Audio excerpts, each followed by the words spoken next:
Hello friends, स्वागत है आपका सिलेक्शन ऑडिट में। दोस्तों, करंट अफेयर के सीरीज का आज का जो हमारा वीडियो होगा 13 मार्च से संबंधित मोस्ट इंपॉर्टेंट करंट अफेयर पे हम लोग डिस्कस करेंगे। यानी कि क्वेश्चन सॉल्व के साथ हम लोग उस पे पूरी व्याख्या के साथ उसको समझने की कोशिश करेंगे। तो चलिए 13 मार्च का जो करंट अफेयर का पहला क्वेश्चन है कि सिप्री के रिपोर्ट के अनुसार दुनिया का सबसे बड़ा हथियार आयातक देश कौन सा है। यानी कि ये देखिए, ये किसका रिपोर्ट है? सिप्री के रिपोर्ट के अनुसार दुनिया का सबसे बड़ा हथियार का आयातक देश कौन सा है? Ukraine, Bharat, Israel, Philippines. Answer बताइए। तो इसका राइट आंसर हो जाएगा ऑप्शन ए, यूक्रेन। यूक्रेन के द्वारा सबसे ज्यादा हथियार आयात किया जाता है, याद रखिएगा। अब आइए इसके बारे में थोड़ा सा जानकारी ले लेते हैं। सिप्री यानी कि ये स्टॉकहोम स्वीडन का एक रिपोर्ट है। हथियार के आयातक की बात करें तो एक नंबर पे जो है भारत, यानी कि हथियार आयातक में इंपोर्ट करने में एक नंबर पे आपका भारत का स्थान है, सॉरी यूक्रेन का स्थान है, और 2 नंबर पे भारत का स्थान है, याद रखिएगा। हथियार आपूर्तिकर्ता कौन है? सप्लायर 1 नंबर पे आपका यूएसए है, ध्यान रखिएगा। वहीं अगर हम बात करें कि भारत को हथियार आपूर्ति कराने वाला सबसे बड़ा देश कौन सा है, यानी कि सबसे ज्यादा हथियार भारत में किस देश से आता है, तो ये आपका रसिया और फ्रांस है, ध्यान रखिएगा, रसिया और फ्रांस है।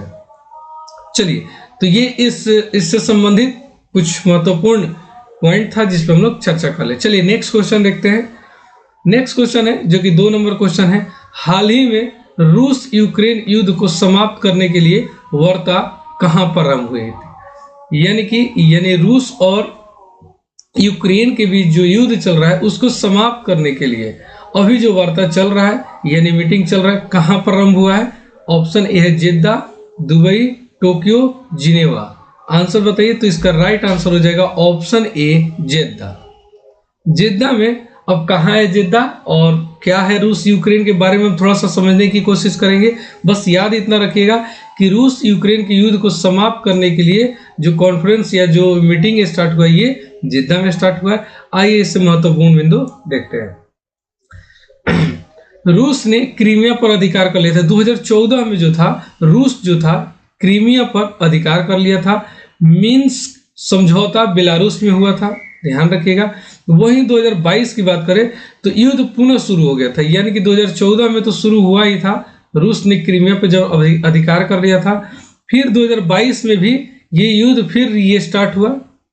शांति वार्ता की अगर बात करें, जो इस बार शांति वार्ता के लिए रखा गया है स्थान, ये आपका जेद्दा यानी कि सऊदी अरब में है, ध्यान रखिएगा, जिसकी राजधानी कहाँ है? रियाद है, ठीक है। यानी कि इसकी राजधानी कहाँ है? रियाद है, याद रखिएगा। जेद्दा जो स्थान है ये आपका सऊदी अरब में है। चलिए नेक्स्ट क्वेश्चन देखते हैं। नेक्स्ट क्वेश्चन जो कि क्वेश्चन नंबर 3 होगा। हाल ही में अंतर्राष्ट्रीय आपराधिक न्यायालय के वारंट पर, ध्यान रखिएगा, अंतर्राष्ट्रीय आपराधिक न्यायालय के वारंट पर गिरफ्तार होने वाले पूर्व एशियाई राष्ट्रपति रोड्रिगो दुतेर्ते का संबंध किससे है? यानी कि ये किस देश के राष्ट्रपति हैं जो कि इनको गिरफ्तार कर लिया गया है? Myanmar, Philippines, Thailand, Laos. Answer बताइए। तो इसका राइट आंसर हो जाएगा ऑप्शन बी, फिलीपींस। यानी कि जो फिलीपींस के पूर्व एशियाई राष्ट्रपति, इनका नाम दिया है रोड्रिगो दुतेर्ते, इनको गिरफ्तार कर लिया गया है। यानी कि किसके वारंट पर? अंतर्राष्ट्रीय आपराधिक न्यायालय के वारंट पर। आइए यहां समझते हैं। अंतर्राष्ट्रीय आपराधिक न्यायालय यानी कि आईसीसी इसको बोला जाता है, इंटरनेशनल क्रिमिनल कोर्ट, ध्यान रखिएगा। इसका मुख्यालय कहाँ है? तो मुख्यालय आपका हेग में है। बहुत ही इंपॉर्टेंट क्वेश्चन है, याद रखिएगा, यानी कि नीदरलैंड में। यह जो है 15 जजों का एक पैनल है। इस कोर्ट में कितने जज बैठते हैं? 15 जज बैठते हैं। जजों का कार्यकाल जो होता है 9 वर्ष का होता है, ध्यान रखिएगा, ये भी इंपॉर्टेंट है। यानी कि रोड्रिगो दुतेर्ते पूर्व राष्ट्रपति है, कहाँ के? फिलीपींस के। इनको इस कोर्ट के द्वारा वारंट पर इनको गिरफ्तार कर लिया गया। गिरफ्तार किया क्यों गया है? तो नशीली दवाओं के उपयोग को रोकने के लिए नरसंहार करने का आरोप लगा है इन पे। याद रखिएगा, इनको क्यों अरेस्ट किया गया है? तो नशीली दवाओं के उपयोग को रोकने के लिए नरसंहार करने का आरोप है। इस अंतर्राष्ट्रीय आपराधिक न्यायालय से संबंधित हम लोग इतना फैक्ट आप लोग जरूर याद रखिएगा।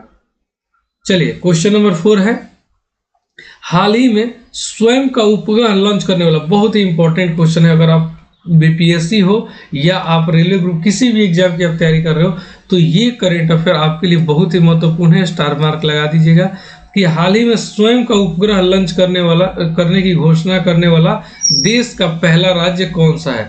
यानी कि अभी तक तो सैटेलाइट जो उपग्रह लॉन्च हो रहा था पूरे देश के लिए हो रहा था, लेकिन एक ऐसा राज्य बन गया है जो कि घोषणा कर दिया है कि खुद के अपने स्टेट का एक उपग्रह लॉन्च करने के लिए किस लिए करने जा रहा है, सब पे चर्चा करेंगे। उत्तर प्रदेश, गुजरात, असम, कर्नाटक। आंसर बताइए। तो इसका राइट आंसर हो जाएगा ऑप्शन सी, असम। यानी कि असम राज्य जो है अपने खुद का एक उपग्रह लॉन्च करने वाला है। क्यों करने वाला है? नाम क्या है? असम सैट। याद रखिएगा, नाम है, इस उपग्रह का नाम रहेगा असम सैट। असम पहला राज्य बना जिसने खुद का उपग्रह लॉन्च करने की घोषणा की। अभी किया नहीं, अभी अनाउंसमेंट हुआ है। घोषणा किसने किया है? असम के मुख्यमंत्री जो है हिमंत बिस्वा शर्मा ने किया है। याद रखिएगा कि वहां के जो सीएम है उन्होंने किया है। उद्देश्य क्या है? इस उपग्रह लॉन्च करने का उद्देश्य क्या है? तो अगर हम उद्देश्य की बात करें तो एक तो सीमा सुरक्षा हो गया, दूसरा बाढ़ प्रबंधन हो गया, तीसरा हो गया आपका आपदा प्रबंधन और सर्वेक्षण। इन सब मुद्दों के लिए इस उपग्रह को लॉन्च किया जाएगा। चलिए क्वेश्चन नंबर 5 देखते हैं। क्वेश्चन नंबर 5 है, संयुक्त राष्ट्र महासभा ने अंतर्राष्ट्रीय आशा दिवस कब मनाने की घोषणा की है? यानी कि संयुक्त राष्ट्र द्वारा दिवस मनाने की घोषणा की जाती है। तो इस बार जो है अंतर्राष्ट्रीय आशा दिवस कब मनाने की घोषणा की गई है? 5 जून, 12 जुलाई, 16 अक्टूबर, 25 जुलाई। आंसर बताइए। तो इसका राइट आंसर हो जाएगा ऑप्शन बी, 16 जुलाई। याद रखिएगा, देखिए संयुक्त राष्ट्र महासभा यानी कि यूएनजीए ने 12 जुलाई को अंतर्राष्ट्रीय आशा दिवस घोषित किया है। यानी कि 12 जुलाई को क्या किया? अंतर्राष्ट्रीय आशा दिवस घोषित किया। बहुत ही इंपॉर्टेंट क्वेश्चन है, इसको आप लोग याद रखिएगा स्टार मार्क लगा के। चलिए, ये जो है 79वां सत्र में बहरीन और फिलीपींस ने प्रस्ताव पेश किया है। ये जो इस बार का सत्र है 79वां सत्र है, इसको आप लोग याद रखिएगा। और बहरीन और फिलीपींस ने प्रस्ताव पेश किया है इस सत्र में। ठीक, मतदान 161 देशों का समर्थन में थे। यानी कि इसमें जो समर्थन मिला 161 देशों का समर्थन मिला, लेकिन ध्यान रखिएगा कि भारत ने मतदान में भाग नहीं लिया है। इस पॉइंट को याद रखिएगा, ये हमारे एग्जाम के लिए बहुत ही महत्वपूर्ण है। चलिए नेक्स्ट क्वेश्चन है जो कि बहुत ही इंपॉर्टेंट क्वेश्चन है। क्वेश्चन नंबर 6 है, विश्व पैरा एथलीट ग्रांड प्रिक्स 2024 का शुभारंभ कहाँ हुआ है? नोमपेन, रियाद, दुबई, नई दिल्ली। तो विश्व पैरा एथलेटिक प्रिक्स का 2025 का शुभारंभ कहाँ हुआ है? अपने देश नई दिल्ली में। यानी कि नई दिल्ली में इसका शुभारंभ किया गया है। याद रखिएगा, इंपॉर्टेंट क्वेश्चन है। देखिए नई दिल्ली में जवाहरलाल नेहरू स्टेडियम में ग्रांड प्रिक्स 2025 का शुभारंभ किया गया है। इस आयोजन में 250 खिलाड़ी शामिल हुए हैं। ध्यान रखिएगा कि ये जो आयोजन किया गया इसमें कुल 250 खिलाड़ी शामिल हुए। भारत की ओर से लीडर कौन थे? नवदीप सिंह, प्रदीप कुमार जो हाई जंप में गोल्ड मेडलिस्ट है, धर्मवीर, आलोक, दीपक, ये लोग इसमें शामिल हुए हैं। तो याद रखिएगा, विश्व पैरा एथलेटिक चैंपियनशिप जो प्रिक्स 2025 का शुभारंभ कहाँ हुआ? नई दिल्ली में। इंपॉर्टेंट क्वेश्चन है। चलिए क्वेश्चन नंबर 7, सुनील छेत्री किस खेल से संबंधित है? आप सभी को पता होगा, ये फुटबॉल से संबंधित है। ये तो आपका आंसर हो गया कि सुनील छेत्री किस खेल से संबंधित है? फुटबॉल से। लेकिन ये अभी चर्चा में क्यों रहा, इस पे हम लोग यहाँ पे चर्चा करने वाले हैं। यानी कि सुनील छेत्री भारतीय फुटबॉल टीम के प्रसिद्ध खिलाड़ी है, ध्यान रखिएगा। यहाँ जो फैक्ट बताएंगे ना बहुत ही इंपॉर्टेंट है आपके एग्जाम के लिए, याद रखिएगा। संन्यास के बाद देखिए यही पॉइंट आपके लिए बहुत इंपॉर्टेंट है।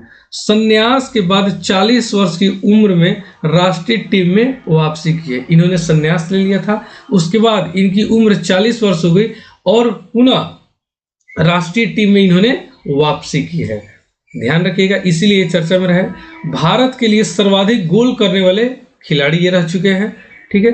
दुनिया के तीसरे स्थान है, यानी कि गोल करने के मामले में वर्ल्ड में इनका तीसरा स्थान है।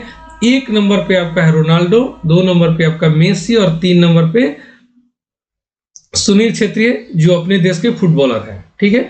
इनके जर्सी का जो नंबर है 11 नंबर है, पूछ लिया जाता है क्वेश्चन में, याद रखिएगा। चलिए ये हमारा सारा फैक्ट हो गया।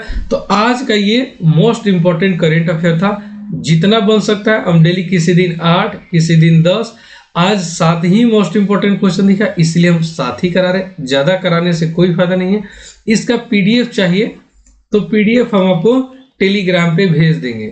पीडीएफ में क्या समस्या आ रहा है कि जैसे ही हम इसको पीडीएफ में कन्वर्ट कर रहे हैं तो थोड़ा सा, जैसे ये मैं क्वेश्चन का आंसर किया हूं तो थोड़ा सा ऊपर चला जा रहा है या किसी और ऑप्शन पे हो जा रहा है। इसीलिए आज मैं क्या किया कि क्लास स्टार्ट करने से पहले ही मैं इसका पीडीएफ कन्वर्ट कर लिया हूं, तो आपको वीडियो अपलोड करने के साथ ही टेलीग्राम पे आपको पीडीएफ मिल जाएगा। अगर वीडियो पसंद आया तो वीडियो को लाइक जरूर कीजिएगा और चैनल को सब्सक्राइब जरूर कीजिएगा। धन्यवाद।